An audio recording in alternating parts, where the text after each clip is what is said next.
కూడికకు నన్ను ఆహ్వానించినటువంటి స్థానిక సంఘ కాపరి ఇసాకు పాస్టర్ గారికి మా ప్రత్యేకమైన వందనాలు. అదేవిధముగా మరి స్టేజ్ని అలంకరించినటువంటి దైవ సేవకులు పెద్దలందరికీ మా ప్రత్యేకమైనటువంటి వందనాలు తెలియజేస్తున్నాం.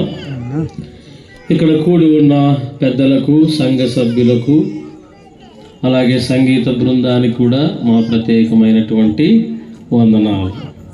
2-3 వందనాలు చెప్తున్నారు, మిగతా వాళ్ళంతా ఇంకా సాలే సరిగా ఆమె అంటే బోధవంగా అని కాటుకున్నాం కదా.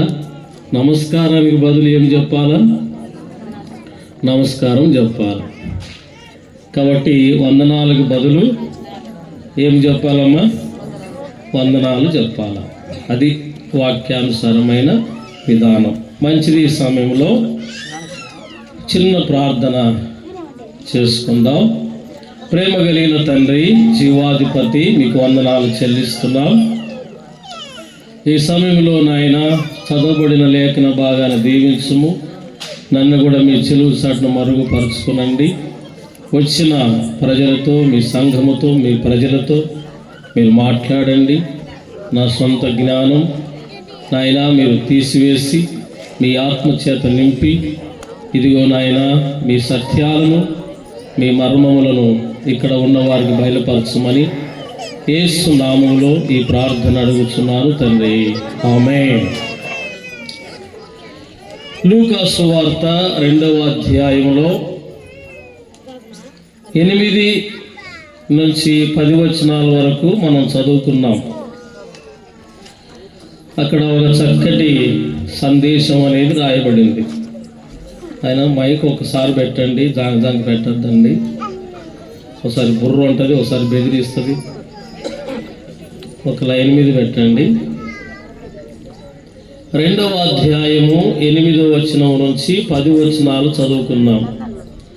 ఆ దేశంలో కొందరు గొర్రెల కాపరులు పొలములో ఉండి రాత్రి వేళ తమ మందను కాసుకొని చుండగా ప్రభు దూత వారి ఎద్దకు వచ్చి నిలిచెను. ప్రభు మహిమ వారి చుట్టూ ప్రకాశించినందున వారు మిక్కిలి భయపడిరి. అయితే ఆ దూత, భయపడకుడి, ఇదిగో ప్రజలందరికీ కలగబో మహా సంతోషకరమైన సువర్తమానము నేను మీకు తెలియజేయుచున్నాను.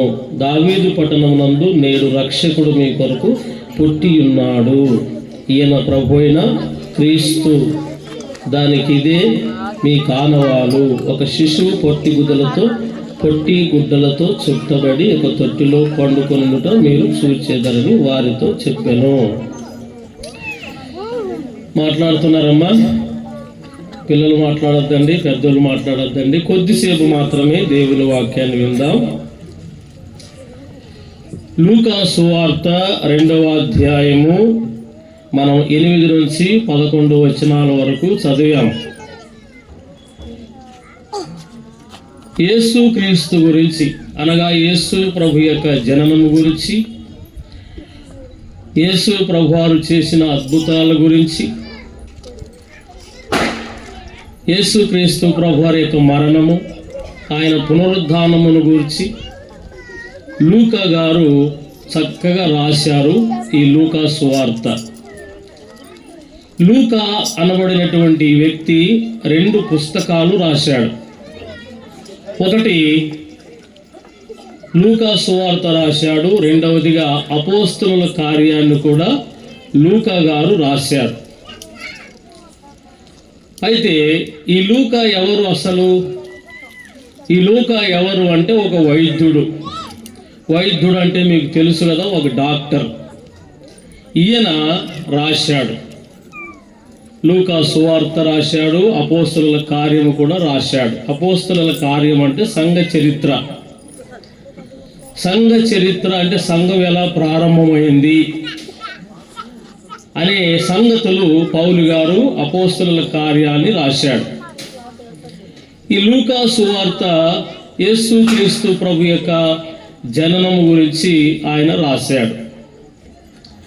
అయితే ఈ లూకా అనబడినటువంటి ఈ వ్యక్తి ఒక వైద్యుడని నేను మీకు జ్ఞాపకం చేస్తున్నా. అయితే ఈ వ్యక్తి ఏ కులానికి ఏ మతానికి అని మీరు అనుకోవచ్చు. కులము మతం అనేది ఏమీ లేదు ఇక్కడ. అయితే ఈయన ఒక అన్యుడు, యూదుడు కాదు, లేవీయుడు కూడా కాదు. ఇశ్రాయేలీలకు వాళ్ళ గోత్రములలో చెందినటువంటి వ్యక్తి కూడా కాదు. ఈ వ్యక్తి ఒక అన్యుడు. ఈ అన్యుడు అనబడినటువంటి వ్యక్తి ఒక వైద్యం చేసుకుంటూ కాలక్షేపణ చేస్తున్న ఈ వ్యక్తి పౌలు గారి ద్వారా రక్షించబడతాడు. పౌలు గారి ద్వారా రక్షించబడి యేసుక్రీస్తు ప్రభుని గురించి తెలుసుకున్నాడు, మారు మనసు పొంది యేసుని నమ్ముకున్నాడు ఈ లూకా. అయితే ఈ లూకా గారు ఈ లూకా సువార్తను ఎలా రాశాడంటారు అంటే, లూకా గారు మరియను కలిశాడు. యేసుక్రీస్తు ప్రభు తల్లి అయినటువంటి మరియను కలిసి యేసు ప్రభు యొక్క చరిత్ర, జరిగిన కార్యాలన్నీ కూడా యేసు ప్రభు తల్లితో కూర్చొని ఆమె చెప్పిన సంగతులన్నీ కూడా గ్రహించి లూకా సువార్తను లూకా గారు రాశారు. ఇది గొప్ప సంగతి. అయితే ప్రియులారా, మనం ఇక్కడ ఒక మాట బైబిల్లో మనం చదువుకున్నాము కదా. ఏం చదువుకున్నాము అనంటే 11వ వచనాన్ని మనం చదువుకుంటాం. అక్కడ ఒక సంగతిని జ్ఞాపకం చేస్తాను. దావీదు పట్టణమునందు నేడు రక్షకుడు మీ కొరకు పుట్టి ఉన్నాడు. దావీదు పట్టణమునందు నేడు రక్షకుడు మీ కొరకు పుట్టి ఉన్నాడు. యేసుక్రీస్తు ప్రభువారు పుట్టినటువంటి ఊరు చాలా చిన్న ఊరది. ఆ ఊరు పేరు ఏంటో మీకు తెలుసా? బెత్లెహేము అనబడినటువంటి ఊరు. చాలా చిన్న గ్రామం, ఎన్నిక లేని గ్రామం, రాజులు లేని గ్రామం, నాయకులు లేని గ్రామం, ఆహారం కొదువుగా ఉన్నటువంటి గ్రామం. అంతేకాకుండా అక్కడ ఉన్నటువంటి జనాంగం అంతా కూడా పేదవారు, చిన్న గ్రామం. అటువంటి గ్రామంలో యేసుక్రీస్తు ప్రభువారు జన్మించినట్టుగా లేఖన భాగాలు మనం చూస్తూ ఉన్నాం. అయితే మీ అందరికీ ఒక ప్రశ్న వేయాలని ఆశిస్తున్నా. అదేమిటంటే, అసలు యేసు ఎవరు? ఈరోజు మనం వినబోతున్న సందేశం అదే. యేసు ఎవరు అనే సంగతి మనం ఈరోజు నేర్చుకోవాలి. పాటలు పాడారు, చాలా సంతోషం. పిల్లలు యాక్షన్ సాంగ్స్ చేశారు, చాలా సంతోషం. మేము కూడా మంచి మంచి డ్రెస్సులు వేసుకొని ఉన్నాం, చాలా సంతోషం. వాయిద్యాలు కూడా చక్కగా వాయించారు, చాలా సంతోషం. ఇదంతా బాగుంది. కొంతమంది స్త్రీలు మంచి వస్త్రాలు, పురుషులు కూడా మంచి వస్త్రాలు వేసుకొని సంతోషదాయకంగా ఈ కూటానికి వచ్చారు, చాలా ఆనందదాయకం. అయితే ప్రియులారా, యేసుని ఎరుగుదువా? ఇవన్నీ బాగున్నాయి, కానీ యేసుని ఎరుగుదువా అనే సంగతి మనం ఈ రాత్రికాల సమయంలో నేర్చుకోవాలి. అందుకని ఈ లూకా సువార్తలో మనం 1వ అధ్యాయంలో 11వ వచనంలో మనం ఏం చూసామంటే, అక్కడ చక్కటి మాట, దావీదు పట్టణమందు నేడు రక్షకుడు మీ కొరకు పుట్టి ఉన్నాడు. యేసుక్రీస్తు ప్రభు ఎవరి కోసం పుట్టాడు అనంటే, మీ కొరకు పుట్టి ఉన్నాడు అని ఇక్కడ ఎవరికి చెప్తున్నారు మీకు తెలుసా? ఎవరికి చెప్తున్నారు అనంటే, దేవదూత గొర్రెల కాపరులకు చెప్తున్న సంగతి. ఎందుకంటే అడవిలో, అరణ్యంలో ఎవరుంటారు? గొర్రెల కాపర్లు తప్ప ఎవరుండరు. ఆ మాట కూడా ఎందుకు అంటున్నానంటే, 8వ వచనంలో మనం చూస్తాం, ఆ దేశంలో కొందరు గొర్రెల కాపరులు అనే మాట రాయబడింది ఇక్కడ. ఎవరికి చెప్పారు అంటే, దేవదూత గొర్రెల కాపరులకు చెబుతున్న సంగతి ఏమని? నేడే రక్షకుడు మీ కొరకు పుట్టి ఉన్నాడు. రక్షకుడు. యేసు అనగా ఎవరు? యేసు అనగా 2 అర్థాలు ఉన్నాయి. యేసు అనగా 2 అర్థాలు ఏమిటంటే, యేసు అనగా సంపూర్ణ మానవుడు, యేసు అనగా రక్షకుడు. ఎవరికి రక్షకుడు? అక్కడ రాయబడింది ప్రజలందరికీ రక్షకుడని. కానీ ఎవరు యేసుక్రీస్తుని నమ్ముతారో వారికే రక్షకుడు. నమ్మకపోతే వాళ్ళకి రక్షకుడుగా ఉండడు. అందుకని యేసుక్రీస్తు ప్రభువారు ఏమై ఉన్నారు అంటే, యేసు అనగా సంపూర్ణ మానవుడు, యేసు అనగా రక్షకుడు అని మనం గమనించాలి. క్రీస్తు అనే మాట కూడా రాయబడింది అక్కడ. ఆ క్రీస్తు అంటే అర్థం ఏమిటి? క్రీస్తు అనగా అభిషేక్తుడు అని అర్థం. దేనికోసం ఆయన అభిషేకించబడ్డాడు? అభిషేకము అంటే ఏంటి? క్రీస్తు ఎందుకు అభిషేకించబడ్డాడు? దేని కొరకు అభిషేకించబడ్డాడు? యేసు క్రీస్తు ఎందుకోసం అభిషేకించబడ్డాడు అని అంటే, ఆయన రాజుగా అభిషేకించబడ్డాడు. ఎందుకంటే ఆనాడు ప్రవక్తలు, సమూయేలు ప్రవక్త సౌలు రాజుని అభిషేకించాడు. ఎందుకు అభిషేకించాడు? ఇశ్రాయేలు ప్రజలందరికీ రాజుగా ఉండడానికి ఆయన అభిషేకించాడు. కాబట్టి మన ప్రభు అని యేసుక్రీస్తు వారు కూడా ప్రపంచం అంతటికి ఆయన ఏమై ఉన్నాడు అంటే రాజుగా ఉన్నాడు. మత్తయి సువార్త 2వ అధ్యాయం మనం చదివితే అక్కడ యేసుక్రీస్తు గురించి ఎక్కువగా ఏం రాయబడిందంటే రాజు అని రాయబడింది. అనగా మత్తయి సువార్త అనగా అర్థం ఏమిటంటే రాజు అని అర్థం. అనగా రాజుగా మత్తయి సువార్తలో గుర్తించబడ్డాడు. ఎవరికి రాజు? యేసుక్రీస్తు ప్రభు ఎవరికి రాజు అంటే ఒక దేశానికి కాదు, ఒక రాష్ట్రానికి కాదు, ఒక ప్రాంతానికి కాదు. యేసుక్రీస్తు ఎవరికి రాజు అంటే దేశమంతటికి ఆయన రాజు. ప్రపంచమంతటికి యేసుక్రీస్తు ప్రభు రాజు అయి ఉన్నారని బైబిల్ గ్రంథంలో మనం తెలుసుకోవాలి. ఒకవేళ మన ఆంధ్ర రాష్ట్రానికి మాత్రమే ముఖ్యమంత్రి చంద్రబాబు నాయుడు ఉన్నాడు. కానీ ఇండియాకు, మన ప్రపంచానికి, మన దేశమంతటికి ముఖ్యమంత్రి కాదు. ఆంధ్ర రాష్ట్రానికి మాత్రమే ఆయన ముఖ్యమంత్రి. కానీ యేసుక్రీస్తు ప్రభు ఒక రాష్ట్రానికి, ఒక దేశానికి కాదు, కానీ ఆయన ప్రపంచమంతటికి ఏమై ఉన్నాడు అంటే ఆయన రాజుగా ఉన్నాడని బైబిల్ గ్రంథం మనకు తెలియజేస్తూ ఉంది. ప్రియమైనటువంటి స్నేహితులారా, నేను ఒక మాట చెప్పాను, యేసు ఎవరు అని. నేను ముందుగా చెప్పిన మాటలన్నీ ఏంటంటే పరిచయము మాటలు నేను మీకు ముందుగా తెలియజేశాను. అయితే యేసు ఎవరు అసలు? దయచేసి అమ్మలారా, అయ్యలారా, మీరు ప్రయాసపడి వచ్చారు, మీ పనులు విడిచిపెట్టి వచ్చారు, దూరం నుంచి వచ్చి ఉంటారు. కానీ ఈ యేసు ఎవరు అనే సంగతిని ఈ రాత్రి నువ్వు తీసుకొని పోవాలి. యేసు ఎవరు అనే సంగతిని ఈ రాత్రి మోసుకొని పోవాలి. అది నీకు మేలు, నీకు దీవెన, నీకు ఆశీర్వాదం, నీ కుటుంబానికి రక్షణ, దైవ జ్ఞానం, దైవభక్తి యేసుక్రీస్తు నుండి నీకు లభిస్తుంది. ఇక్కడ యెషయా గ్రంథం దయచేసి ఒక మాట చదవాలని మీకు మనవి చేస్తున్న. 9వ అధ్యాయంలో 6వ వచనంలోన యేసు ఎవరు అనే సంగతి అక్కడ మనం గుర్తిస్తాం. దయచేసి ఎవరైనా మైక్ ఉన్నట్లయితే చదవాలని మనవి చేస్తున్నాం. యెషయా గ్రంథము 9వ అధ్యాయం 6వ వచనాన్ని చదవాలని మనం చేస్తున్నా. యేసు ఎవరు అనే మాటను నేను మీకు తెలియజేస్తా ఉన్నా. ఎలా అనగా మనకు శిశువు పుట్టెను. చాలు. ఇక్కడ యెషయా గ్రంథంలో 9వ అధ్యాయంలో 6వ వచనంలో అక్కడ రాయబడిన మాట ఏమిటంటే ఎలా అనగా మనకు శిశువు పుట్టెను. ఈ మాట మత్తయి సువార్తలో, లూకా సువార్తలో క్లియర్గా రాయబడింది. అక్కడ కూడా శిశువు పుట్టెను అనే మాట రాయబడింది. అనగా యెషయా ప్రవక్త ఇక్కడ చెప్పిన సంగతి ఎప్పుడు చెప్పాడో మీకు తెలుసా? క్రీస్తు పూర్వంలో చెప్పాడు.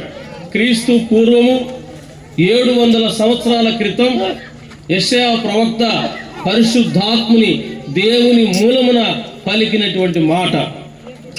ఆ మాట ఏమిటి అని అంటే ఎలా అనగా మనకు శిశువు పుట్టెను అని రాయబడింది. మనకు అంటే అక్కడ ఏకవచనమా బహువచనమా? ఎవరైనా చెప్తారా? బహువచనం. మనకు శిశువు పుట్టెను అంటే యెషయా ప్రవక్త ఎవరితో మాట్లాడుతున్నాడు? యెషయా ప్రవక్త ఎవరితో మాట్లాడుతున్నాడంటే యూదులతో, ఇశ్రాయేలీలతో మాట్లాడుతున్నటువంటి మాట. అక్కడ ఏం రాయబడిందంటే మనకు శిశువు పుట్టెను. అమ్మా బాబు వినండి, మనకు శిశువు పుట్టెను. ఎంతమంది కుమార్తెలు పుట్టినా కానీ నెత్తి దూకుంటారు. ఎంతమంది బిడ్డలు పుట్టినా, ఆడపిల్లలు పుట్టినా కానీ లెక్కలేకి రాదు. ఒక్క మగ పిల్లగాడు పుట్టాడు అనుకోండి, లెక్కలేకి వస్తాడు. పుట్టప్ప వారసుడు, నీ వంశాన్ని నిలబెట్టడానికి, నీ పేరు నిలబెట్టడానికి, నీ వంశం ఏమంటారు కదా, సామెత అంటారు, 100 ఏళ్ళ పంట 1000 ఏళ్ళ తీగ అని అంటారు సామెతగా. అంటే ఒక కొడుకు పుడితే 100 ఏళ్ళ పంట అంట, 1000 ఏళ్ళ తీగ అని చెప్పేసి చాలా మంది అంటారు. ఆ విధంగా ఆడి పిల్లలు ఎంతమంది పుట్టినా కానీ లెక్కలేకి రారు. ఎవరు పుడితే లెక్కలేకి వస్తారమ్మా? అయ్యా పురుషులారు మీరు చెప్పండి, ఎవరు పుడితే? కుమారుడు పుడితే లెక్కలేకి వస్తాడు. ఆ విధముగా యెషయా గ్రంథంలో మనము 9వ అధ్యాయం 6వ వచనంలో మొదటి మాట మనం చూస్తా ఉన్నాం. అక్కడ రాయబడిన మాట ఏంటంటే ఎలాగనగా మనకు శిశువు పుట్టెను అని రాయబడింది. ఆ శిశువు ఎవరు? ఆ శిశువు ఎవరు అని అంటే మీకు ముందుగా నేను మీకు తెలియజేస్తాను. 2వ మాట మనం జ్ఞాపకం చేసుకుందాం. అక్కడ దయచేసి చదవాలా త్వరగా. ఎలా అనగా మనకు శిశువు పుట్టెను, మనకు కుమారుడు అనుగ్రహింపబడెను.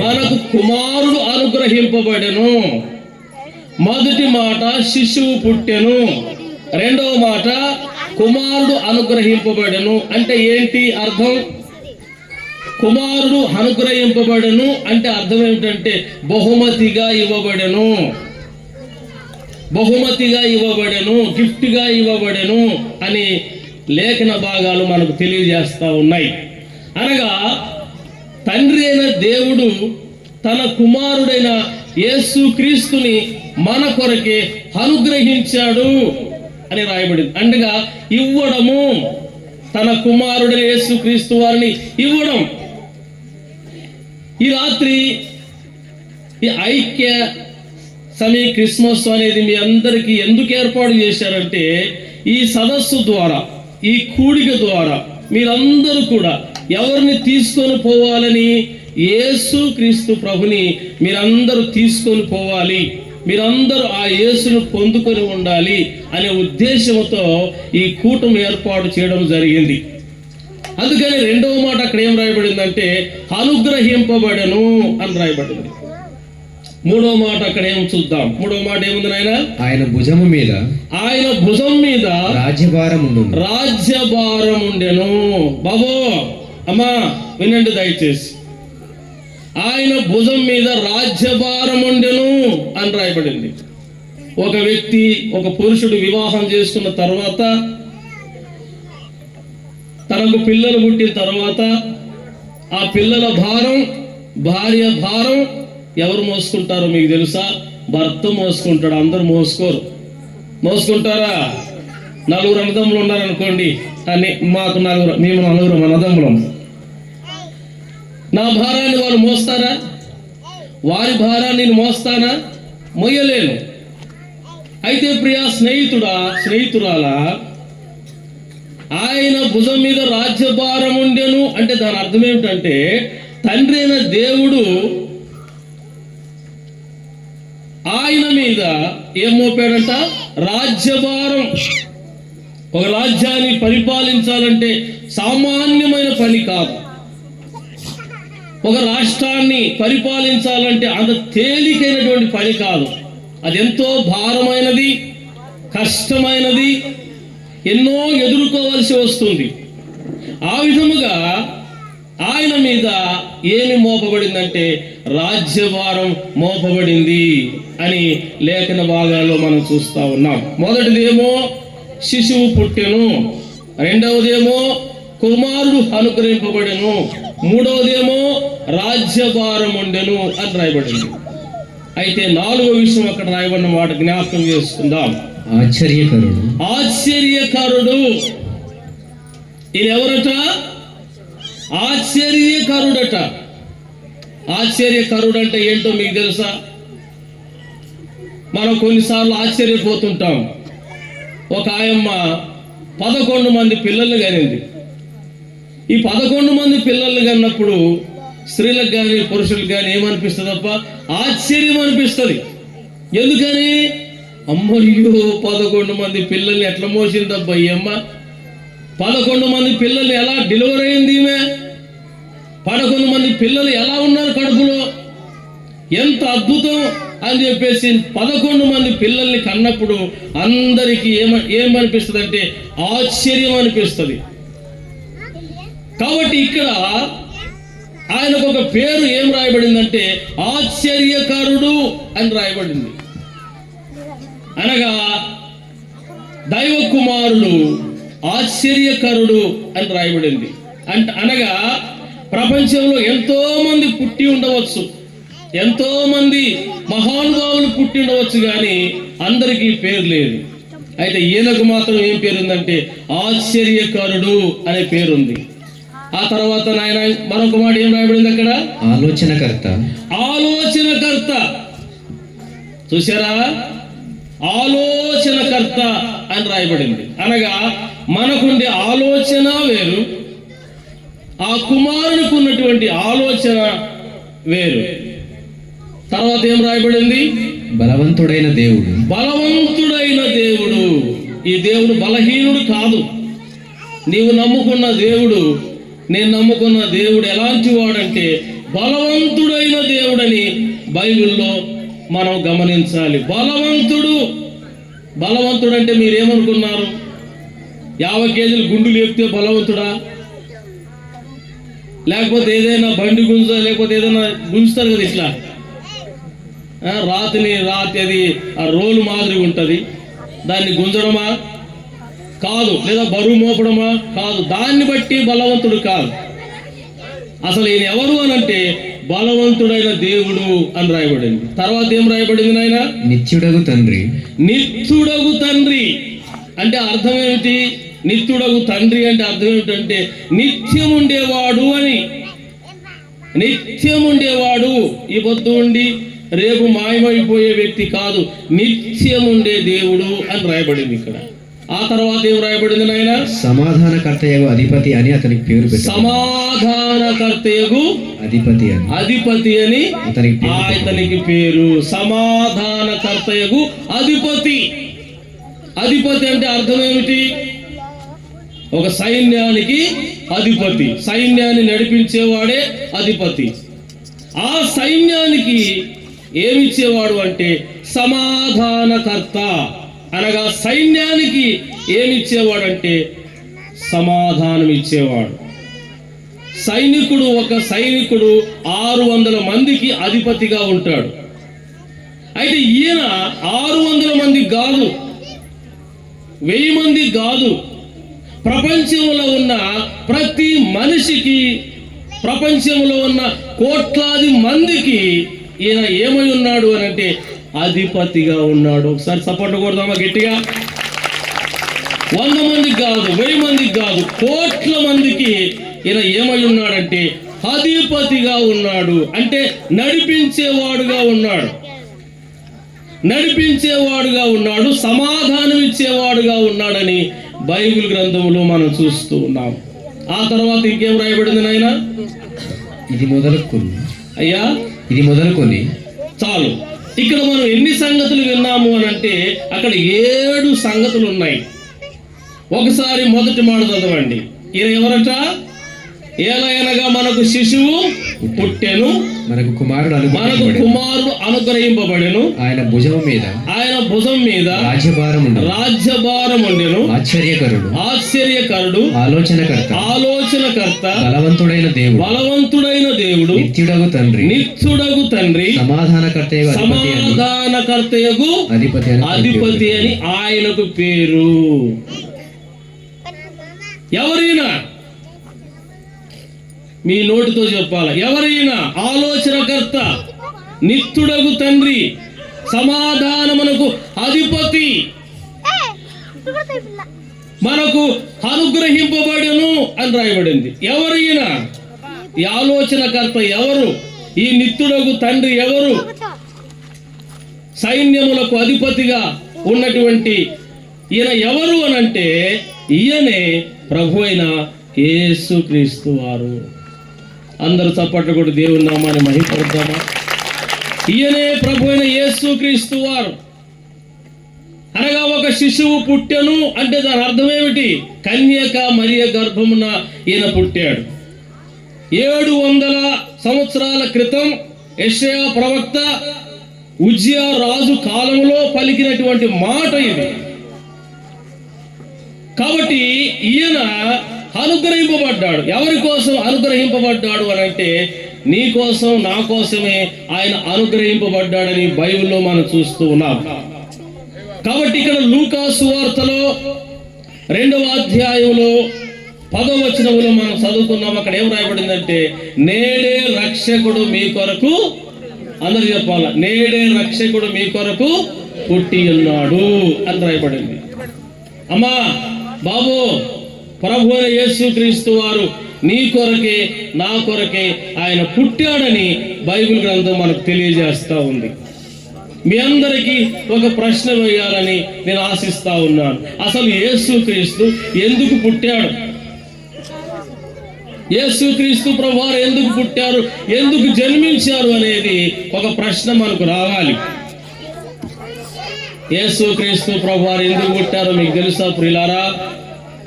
ప్రతి మానవుడు ఏమై ఉన్నాడు అని అంటే అపవిత్రుడై ఉన్నాడు. ప్రతి మానవుడు అపవిత్రుడు. మనము మార్కు సువార్త దయచేసి చదవాలని మనం చేస్తున్నాను. మార్కు సువార్తలో 7వ అధ్యాయములో 23వ వచనాన్ని మనం చదివితే ఈ చెడ్డవన్నీయు లోపల నుండి బయలువెళ్ళి మనుషుని అపవిత్రపరచునని ఆయన చెప్పాను. అమ్మా బాబు, మానవుని హృదయము అపవిత్రమైనది అని రాయబడింది ఇక్కడ బైబిల్లో. అనగా మానవుని హృదయం అంతా కూడా ఏమైపోయిందంటే అపవిత్రమైపోయింది. ఎందుకు అపవిత్రమైందో మీకు తెలుసా? మానవుని హృదయం అంతా కూడా ఎవరికి దూరంగా ఉందంటే దేవునికి దూరంగా ఉంది. మానవుని హృదయం అంతా కూడా చెడుతో నింపబడింది. మానవుని హృదయం అంతా కూడా అహంకారంతో నింపబడింది. మానవుని హృదయం అంతా కూడా మూర్ఖత్వంతో నింపబడింది. మానవుని యొక్క హృదయం అంతా కూడా బలత్కారంతో నింపబడింది. మానవుని యొక్క హృదయం అంతా కూడా ఏమిటితో నింపబడింది తెలుసా? దురాలోచనతో నింపబడింది. మానవుడు హృదయం అంతా కూడా ఏమైపోయిందంటే అపవిత్రమైపోయింది. ఈ అపవిత్రమైనటువంటి మానవుని యొక్క హృదయాన్ని శుద్ధి చేయడానికి, మానవుని యొక్క హృదయాన్ని బాగు చేయడానికి ప్రభు అయిన యేసుక్రీస్తు వారు 2025వ సంవత్సరాల క్రితం ఈ లోకానికి వచ్చినట్టుగా బైబిల్ గ్రంథంలో మనం చూస్తా ఉన్నాం. నిజమేనా? పాటలు పాడుతున్నాం, బాగానే ఉంది. మేము కూడా మంచి డ్రెస్సులు వేసుకున్నాం, బాగానే ఉంది. వాయిద్యాలు వాయిస్తున్నారు, బాగానే ఉంది. కానీ మన హృదయము అపవిత్రముగా ఉంది. ఎందుకు? మన నోటి మాట మూర్ఖంగా మాట్లాడుతున్నాం. మత్తయి సువార్తలో 13వ అధ్యాయంలో 15వ వచనంలో ఒక మాట రాయబడింది. ఏం రాయబడిందంటే ఈ ప్రజలు పెదవులతో నన్ను మాట్లాడుతున్నారు కానీ వాళ్ళ హృదయం నాకు దూరంగా ఉన్నది అంటాడు. అంటే మానవుని యొక్క హృదయము దేవునికి దూరంగా ఎందుకుంది అంటే మానవుని హృదయం అంతా కూడా అపవిత్రాత్మతో నింపబడింది. మానవుని హృదయం అంతా కూడా ఏమిటితో నింపబడిందంటే భయంకరమైన పాపముతో నింపబడింది. అందుకే మనం మత్తయి సువార్త, మార్కు సువార్తలో 7వ అధ్యాయంలో 23వ వచనంలో మనం చదువుకున్నాం. ఏం రాయబడింది నాయన అక్కడ? త్వరగా చదవాలా? ఈ చెడ్డవన్నీ లోపల నుండి బాబు, లోపల నుండి అంటే హృదయములో నుండి బయటకు వస్తుందంట. తినేటివన్నీ మంచివేనప్పా, అమ్మా బాబు తినేటివి మంచివే, వస్త్రాలు కూడా మంచివే, కానీ లోపల నుండి బయటికి వచ్చేటివన్నీ కూడా చెడ్డవి. మనిషి హృదయం అంతా ఏమైపోయిందంటే కఠినంగా మారిపోయింది, మూర్ఖత్వంతో మారిపోయింది, చెడుతో నింపబడింది. అందుకని ఆది కాండంలో మనము 6వ అధ్యాయంలో 5వ వచనాన్ని మనం చదివితే మానవ హృదయం అంతా దేంతో నింపబడిందో అక్కడ దేవుని వాక్యం మనకు తెలియజేస్తా ఉన్నది. నరుల చెడుతనము నరుల చెడుతనము భూమి మీద గొప్పదనియు వారి హృదయం యొక్క తలంపులలోని ఊహ అంతయు. బాగా వినండి, వాళ్ళ హృదయముల యొక్క తలంపులలో ఊహ అంతయు ఎల్లప్పుడూ కేవలము చెడ్డది. అమ్మా బాబు పాటలు పాడారు, చాలా సంతోషం. వాయిద్యాలు వాయిస్తున్నారు, మంచి వస్త్రాలు వేసుకున్నారు, మంచిదే. కానీ మన హృదయంలో అంతా కూడా ఏమిటితో నింపబడిందంటే చెడుతో నింపబడింది, అహంకారంతో నింపబడింది, కోపంతో నింపబడింది, కఠినత్వంతో నింపబడింది. కనుక వీటన్నిటిని కూడా దేవుడు గ్రహించాడు, దేవుడు తెలుసుకున్నాడు. అందుకని మనము తిమోతి రాసిన పత్రిక 1వ అధ్యాయం 15వ వచనంలో రాయబడిన మాట ఏంటంటే, పాపులను రక్షించుటకు క్రీస్తు యేసు లోకమునకు వచ్చెను అని రాయబడింది. అనగా హృదయం అనేది ఎప్పుడైతే పాపముతో కపటముతో నింపబడిందో దానికి ఒక పేరు పెట్టాడు. ఏం పేరమ్మా? పాపులు అని బైబిల్ మనకు తెలియజేస్తా ఉంది. మనమంతా ఏమై ఉన్నాము అంటే పాపులమై ఉన్నాము. ఎవరు చేశారు పాపము? ఎవరు చేశారు పాపం చెప్పండి.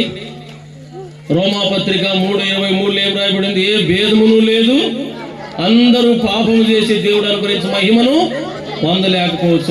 అందరూ కుల మత జాతి అనడానికి వీల్లేదు, అందరూ కూడా పాపం చేశారని బైబిల్లో మనం చూస్తూ ఉన్నాం. ఈ పాపం ఎక్కడి నుంచి వచ్చిందంటే ఆదాము చేసిన పాపము సర్వ మానవాలపై ఆరోపించబడింది. ఆదాము చేసిన పాపం, ఒక్కడు చేసిన పాపము ఎవరి మీద మోపబడిందంటే చెప్పండి, అందరి మీద కూడా ఆ పాపం అనేది మోపబడినట్లుగా మనం చూస్తున్నాం. అందరి మీద మోపబడిందా లేదా? ఎవరేం చెప్పరే? ఆదాము చేసే పాపం అందరి మీద మోపబడిందే? మోపబడింది. కనుక ఆ పాపం అంతా కూడా మనలో ఉన్నట్లుగా బైబిల్ గ్రంథం మనకు తెలియజేస్తా ఉంది. అందుకని మానవుని యొక్క హృదయం అంతా కూడా పాపముతో నింపబడింది కనుక ఈ పాపముతో నిండినటువంటి మానవుణ్ణి సరిచేయడానికి, రక్షించడానికి, బాగు చేయడానికి ఎవరు వచ్చారంటే ప్రభు అయిన యేసుక్రీస్తు వారు వచ్చారు. యేసుక్రీస్తు రావడానికి ప్రియులారా కారణం ఏమిటో తెలుసా మీకు? వాగ్దానం కూడా ఉంది. మన యెహెజ్కేలు గ్రంథంలో 36వ అధ్యాయంలో 25వ వచనంలోన ఒక మాట రాయబడింది. అది వాగ్దానం. యేసు ప్రభు రావడానికి, ఆయన మరణించడానికి, ఆయన రక్తం చెందించడానికి ప్రవక్తలు పలికినటువంటి మాటలు అవి ముందే ప్రవక్తలు పలికారు. ఏం పలికారో ఒకసారి జ్ఞాపకం చేసి నేను త్వరగా ముగిస్తాను. యెహెజ్కేలు గ్రంథం 36:25 వచనం త్వరగా చదవాలి. మీ అపవిత్రత యావత్తు పోవునట్లు నేను మీ మీద శుద్ధ జలము చల్లుదును. అమ్మా బాబు, మీ అపవిత్రత యావత్తు పోవునట్లుగా ఏం చల్లుతాడట? శుద్ధ జలము. శుద్ధ జలము అంటే ఏంటో మీకు తెలుసా? జలము అనగా ఏంటి అని అంటే నీరు. శుద్ధ జలం అంటే ఏంటి? నీరు. ఆ నీరు ఏంటో మీకు తెలుసా? దేవుని వాక్యం. శుద్ధ జలం, దాంట్లో మరొక అర్థాన్ని కూడా మనం చేసుకోవచ్చు. శుద్ధ జలము అనగా ఏంటంటే రక్తం. రక్తము చిందించకుండా పాప క్షమాపణ లేదు భూమి మీద. అందుకనే యెహెజ్కేలు ప్రవక్త ఏం చెప్తున్నాడంటే మీ అపవిత్రత యావత్తు పోవునట్లు నేను మీ మీద నేను మీ మీద శుద్ధ జలము చల్లదు, శుద్ధ జలము చల్లెదను, మీ విగ్రహముల వలన మీ విగ్రహముల వలన మీకు కలిగిన అపవిత్రత మీకు కలిగిన అపవిత్రత అంతయు తీసివేసి అంతయు తీసివేసి నూతన హృదయం మీకు ఇచ్చేదను. బావో నూతన హృదయం. మనకి 2026వ సంవత్సరం రాబోతుంది. 2006వ సంవత్సరం రాకముందే ఈ 2025వ సంవత్సరంలోనే ఈ నవంబర్ నెలలో ఈ 25వ తారీఖున ఈ 11వ నెలలో మన హృదయం ఎలా మారిపోవాలంటే నూతనంగా మారిపోవాలి. మీకు తెలుసు కదా, ఎక్కడ చూసినా కూడా ఎక్కువ ఏం జరుగుతుందంటే బస్సులు కాలిపోవడమే. బస్సులు కాలిపోవడము, లారీలు కాలిపోవడము, ఇలాంటివి ఎన్నో ప్రమాదాలు కర్నూలు పక్కనే చిన్నచేకుడి దగ్గర జరిగింది. మీ అందరికి తెలుసు, ఎంతో మంది చనిపోయారు. తర్వాత వేరే రాష్ట్రంలో కూడా, ఆ రాష్ట్రం పేరు గుర్తు రావట్లేదు, సాయిలు దాదాపుగా 45 మంది చనిపోయారు. సౌత్ కదా, ఆ సౌత్ అనబడినటువంటి ప్రాంతంలో దాదాపుగా 45 మంది దాకా చనిపోయారు. ప్రియులారా, ఎక్కడ చూసినా మరణము అనేది మనిషిని వెంబడిస్తుంది. ఎప్పుడు చనిపోతామో మనకు తెలియదు. కాబట్టి హెజ్కేల్ గ్రంథంలో దేవుడు మనతో మాట్లాడుతున్న మాట ఏమిటంటే, మీ అపవిత్రత యావత్తు పోవునట్లు నేను మీ మీద శుద్ధ జలము చల్లేదను. శుద్ధ జలము. మున్సిపాలిటీ వాళ్ళు ఏం చేస్తుంటారు మీకు తెలుసా? కాలువల కాడ వాసన ఉంటే దానిపైన పౌడర్ చల్లుతూ ఉంటారు, స్మెల్ రాకుండా, వాసన రాకుండా. అందుకనే మన కూరగాయలు కానీ అవి కుళ్ళిపోకుండా ఎక్కడ పెడతారంటే ఫ్రిడ్జ్లో పెడుతుంటారు. ఫ్రిడ్జ్లో పెడితే సేఫ్టీగా ఉంటాయి అని. కంపు కొట్టకుండా మున్సిపాలిటీ వాళ్ళు కాలువల వాటిపైన పౌడర్ చల్లుతూ ఉంటారు. దానివల్ల క్రిములు చనిపోతాయి, స్మెల్ రాకుండా ప్రజలకి మేలు జరుగుతుందని. ఆ విధముగానే హెజ్కేల్ గ్రంథంలో ప్రవక్త అయినటువంటి హెజ్కేల్ గారు తెలియజేస్తా ఉన్నారు, మీ అపవిత్ర యావత్తు పోవునట్లు మీ మీద శుద్ధ జలము చల్లేదను. తర్వాత మీ విగ్రహముల వలన మీకు కలిగిన అపవిత్రత యావత్తు తీసివేసేదను. నూతన హృదయం మీకు ఇచ్చేదను. నూతన స్వభావం మీకు ఇచ్చేదను. రాతి గుండెను మీలో నుండి తీసివేసి మాంసపు గుండెను మీకు ఇచ్చేదను. బాబో, మనిషి గుండె ఎటువంటిదంట? రాతి గుండె. తెల్లాన్ని కొట్టాలంటే ఖచ్చితంగా కొట్టే తిరుగుతాడు, ఇడిసేదే లేదు. ఇంకా చంపుతారా దాన్ని? ఎంతమంది చంపట్లేదు పిల్లల్ని? పిల్లల్ని చంపే వాళ్ళు ఉన్నారు. అంటే మానవుని హృదయం ఎలా ఉంది అంటే రాయిలాగుంది. ఒక వ్యక్తి సముద్రం దగ్గరికి వెళ్ళాడట. సముద్రం దగ్గరికి వెళ్ళి ఆలోచించి, అక్కడ ఒక గుండు ఉందంట సముద్రం లోపల కొంచెం.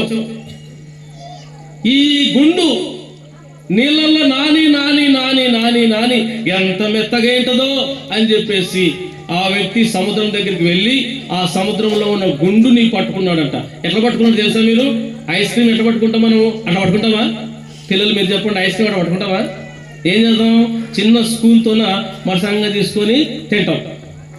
అలా కదలకుండా మెదలకుండా ఆ వ్యక్తి ఏం చేశాడు అనంటే ఆ గుండుని మెల్లి పట్టుకున్నాడు. అంటే పట్టుకుంటే ఏమో మెత్తగా అయిపోతేమో, కరిగిపోతేమో, సేగు చిక్కకుండా జారిపోతేమో అని చెప్పేసి ఉద్దేశంతో నా గుండుని ఎలా పట్టుకున్నాడంటే చిన్నగా పట్టుకున్నాడు. కానీ ఆ గుండు ఎట్లుందమ్మా? ఐస్ క్రీమ్ లాగా ఉందా? సోన్ పాపిడి మాదిరి ఉందా? మెత్తగా ఎలాగుంది?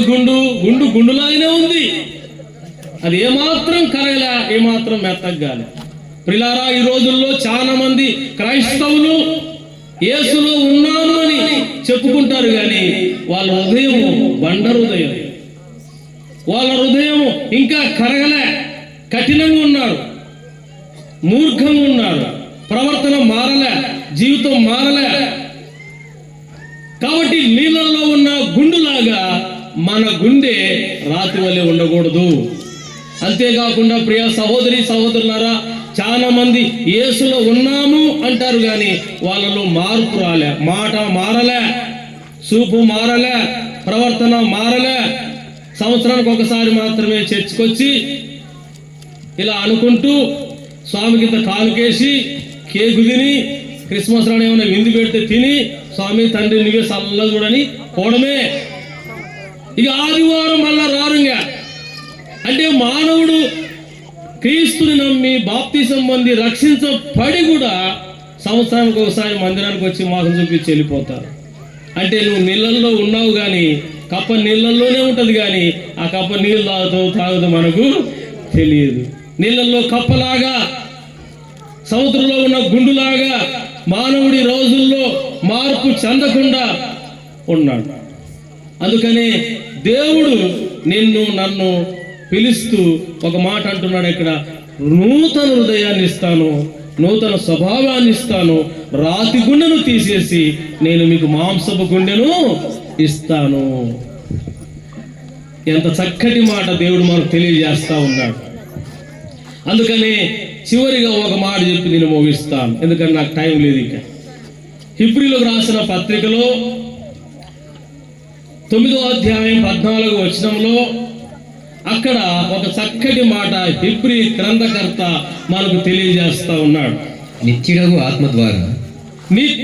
ఆత్మ ద్వారా తన్ను తాను దేవుని. మనం యెషయా గ్రంథము 9వ అధ్యాయము 6వ వచనములో మనం చూసుకున్నాం నిత్యుడగు తండ్రి అని. ఇక్కడ నిత్యుడగు ఆత్మ అనగా తండ్రి, కుమార, పరిశుద్ధాత్మ త్రియేక దేవుడు ఉన్నట్లుగా మనం చూస్తూ ఉన్నాం. ఆ నిత్యుడగు ఆత్మ ద్వారా తన్ను తాను దేవునికి నిర్దోషినిగా బాబు అమ్మా మన ప్రభు అయిన యేసుక్రీస్తు వారు తండ్రి అయిన దేవునికి తన్ను తాను నిర్దోషినిగా ఉన్నాడు. అనగా మన ప్రభు యేసుక్రీస్తు వారు ఏ పాపము లేకుండా ఆయన నిర్దోషిగా ఉన్నాడు. ఎవరి నిమిత్తము? మన నిమిత్తము యేసుక్రీస్తు లోకానికి వచ్చారు. ఆయన నిర్దోషి అనగా ఏ తప్పిదము ఏ పాపము లేనటువంటి వాడు మన ప్రభుని యేసుక్రీస్తు వారు. ఆ తర్వాత ఏం రాయబడింది నాయన? నిర్దోషినిగా అర్పించుకునెను అంటే అర్థం ఏమిటి? అర్పించుకునెను అంటే బలి. మన కోసం యేసుక్రీస్తు ప్రభు వారు బలి అవుతున్నారు అక్కడ. ఆ తర్వాత ఏం రాయబడింది? క్రీస్తు యొక్క రక్తము నిర్జీవ క్రియలను విడిచి జీవము గల దేవుని సేవించుటకు మీ మనస్సాక్షిని ఎంతో ఎక్కువగా శుద్ధి చేయను బాబో. శుద్ధ జలము చల్లెదును అని యెషయా గ్రంథం, యెహెజ్కేలు గ్రంథంలో 36:25 వచనంలో చదివిన భాగము హెబ్రీ గ్రంథకర్త 9వ అధ్యాయం 14వ వచనంలో ఏం రాయబడిందంటే యేసు రక్తము మరి మనల్ని ఎక్కువగా శుద్ధులుగా చేయను. నిన్ను నన్ను శుద్ధి చేయడానికి ప్రభువైన యేసుక్రీస్తు వారి లోకానికి వచ్చారు. నేను ముందే చెప్పాను యేసు ఎవరు అని. యేసు ఎవరు చెప్పండి? యేసు ఎవరండి? మనకు శిష్యుడిగా పుట్టాడు, కుమారుడుగా అనుగ్రహింపబడ్డాడు, ఆలోచనకర్తగా ఉన్నాడు, అధిపతిగా ఉన్నాడు, నిత్యుడగు తండ్రిగా ఉన్నాడు, నిత్యుడగు దేవుడుగా ఉన్నాడని మనం 7 విషయాలు అక్కడ విన్నాం. కనుక యేసు అంటే ఆయనే. ఆ యేసుక్రీస్తు ప్రభు నిన్ను నన్ను శుద్ధులుగా చేయడానికి 2026 సంవత్సరాల క్రితం కన్యక మరియ గర్భమున యేసు జన్మించాడు. ఆయన చనిపోయాడు, సమాధి కూడా చేయబడ్డాడు, 3వ దినమున తిరిగి లేచాడు. కనుక నీ హృదయము పాపముతో నిండి ఉన్నది, దాన్ని శుద్ధి చేయడానికి యేసుక్రీస్తు ప్రభు తండ్రి దేవుని ఎదుట నిర్దోషినిగా తన్ను తాను బలిగా అర్పించుకున్నాడు. యేసు రక్తము మనలను ఎక్కువగా చెప్పండి శుద్ధులుగా చేస్తుంది. కనుక నిన్ను నన్ను మనందరినీ కూడా ఆ కఠినమైన హృదయం నుండి, మూర్ఘత్వము నుండి, దురాలోచనల నుండి, అపవిత్రత నుండి మనల్ని శుద్ధులుగా చేయడానికి యేసుక్రీస్తు లోకానికి వచ్చారు. ఆయన రక్తాన్ని చిందించారు. ఆయన రక్తము ఇప్పుడు నీకు నాకు మనందరికి చాలా అవసరం. ఈ సమయంలో ఒక తీర్మానం చేసుకోవాలి. దేవా, నన్ను కడగండి, నా హృదయం ఇంకా కఠినంగా ఉంది, మూర్ఖంగా ఉంది, పాపముతో నిండి ఉంది, చెడుతనంతో నిండి ఉన్నది. నన్ను కడగండి, శుద్ధి చేయండి అని యేసుక్రీస్తు వారి ఎదుట నిన్ను నీవు సమర్పించుకోవాలి. ఒక తీర్మానం కూడా చేసుకోవాలి.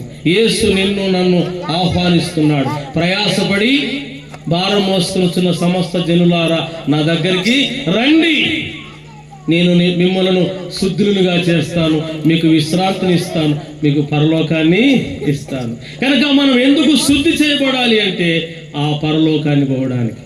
యేసుని మనం ఎందుకు ఆహ్వానించాలంటే నరకం నుండి తప్పించబడి ఆ నిత్యత్వానికి, పరలోకానికి వెళ్ళడానికి మనమందరం కూడా శుద్ధి చేయబడాలి.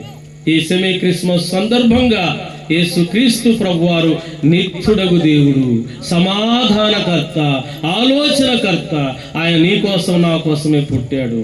తల్లు వంచండి, కళ్ళు మూసుకునండి, చిన్న ప్రార్థన చేసుకుందాం.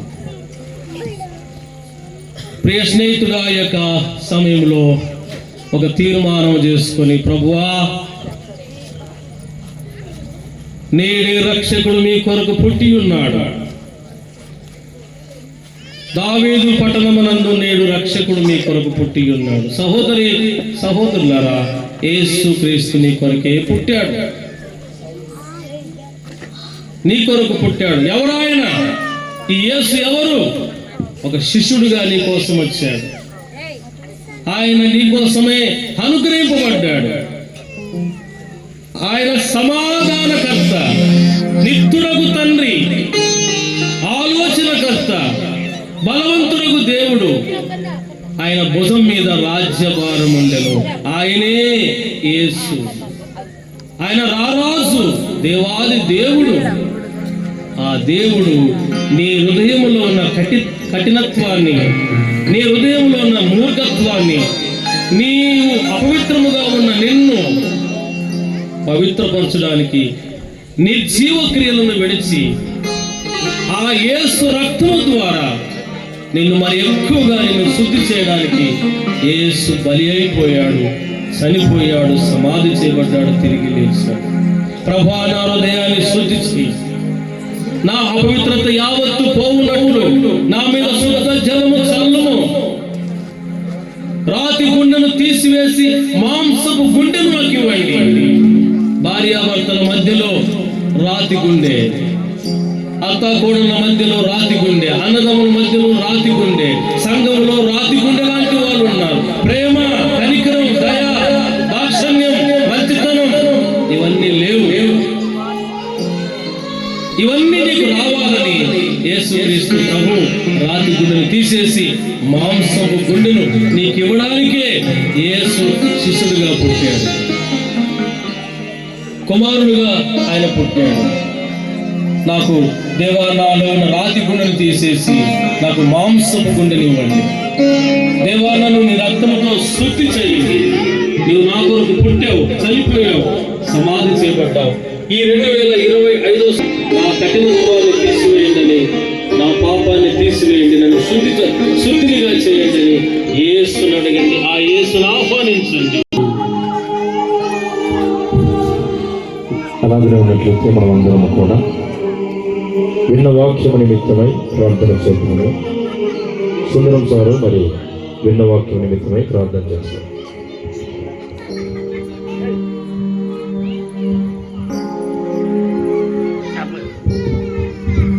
ప్రార్థన చేస్తున్నాం. దయగలిగిన పరలోకపు తండ్రి, పరిశుద్ధమైన దేవ, స్తోత్రములు, స్తుతులు, కృతజ్ఞతలైన నీ కుమారుడు మా ప్రభువారు నేటికి 2025 సంవత్సరాల క్రితం భూమికి వచ్చిన నిర్వహించి అందరిని ఆహ్వానించి